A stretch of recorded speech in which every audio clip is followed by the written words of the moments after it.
بعد الهزيمة من أوزبكستان موعد مباراة منتخب مصر والرأس الأخضر في تحديد المركز الثالث والرابع في بطولة العين الدولية. بس قبل أي حاجة لو أنت مهتم بأخبار المنتخب المصري اعمل متابعة على الصفحة دلوقتي عشان يوصل ليك كل جديد. الهزيمة اللي تعرض ليها منتخب مصر قدام أوزبكستان 2-0 في بطولة كأس العين الودية كانت نقطة تحول واضحة في معسكر المنتخب.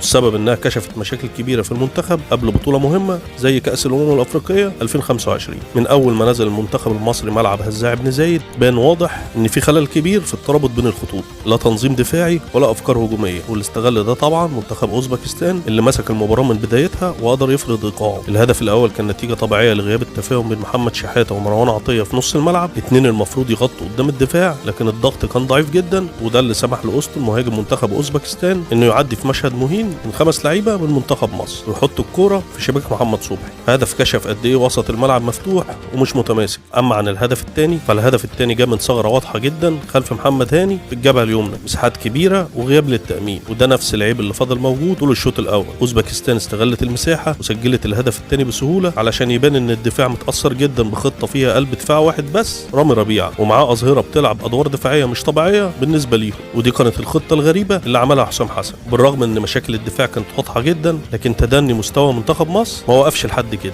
لان كان كمان الهجوم جزء من المشكله. مروان عثمان ومصطفى محمد واسامه فيصل الثلاثه قريبين من بعض، مفيش انتشار ومفيش جناح صريح غير محمد صلاح اللي كان بيدخل للعمق علشان يسيب مساحه لزيزو، والنتيجه اللي الهجمات كانت متكرره ومقفوله ومن غير اي خطوره حقيقيه. وزيد على كده مع رجوع شحاته ومروان عطيه لورا عشان يستلموا الكوره وسط الملعب بقى فاضي تماما، فبقى دفاع اوزبكستان قادر يقفل قدام محمد صلاح اي كوره بمنتهى السهوله. اما عن اللي قاله حسام حسن بعد المباراه فحسام حسن اعترف ان الغيابات مقصره واكد ان الوديات هدفها كشف الاخطاء، وقال الشوط الثاني كان افضل بس الحظ ما كانش معانا في انهاء الهجمات. لكن الجمهور كان ليه راي تاني. كتير من الجمهور عبر عن قلقه الشديد وقالوا ان الاداء ضعيف والمنتخب مش جاهز والجهاز الفني لازم يوضع حلول باسرع ما يمكن. ووصل الامر ان ناس كتير على السوشيال ميديا طالبوا بتغيير حسام حسن المدير الفني للمنتخب المصري. وفي الختام منتخب مصر دلوقتي عنده مباراه تحديد المركز الثالث والرابع قدام الرأس الاخضر، مباراه مهمه جدا لاعاده الثقه قبل بطوله افريقيا. اما عن موعد المباراه فالمباراه يوم الاثنين 17 نوفمبر الساعه 6 مساء بتوقيت القاهره على ملعب هزاع بن زايد بالامارات. كده وصلنا للنهايه. لو انت مهتم باخبار المنتخب المصري اعمل اشتراك دلوقتي في القناه عشان يوصل ليك كل جديد.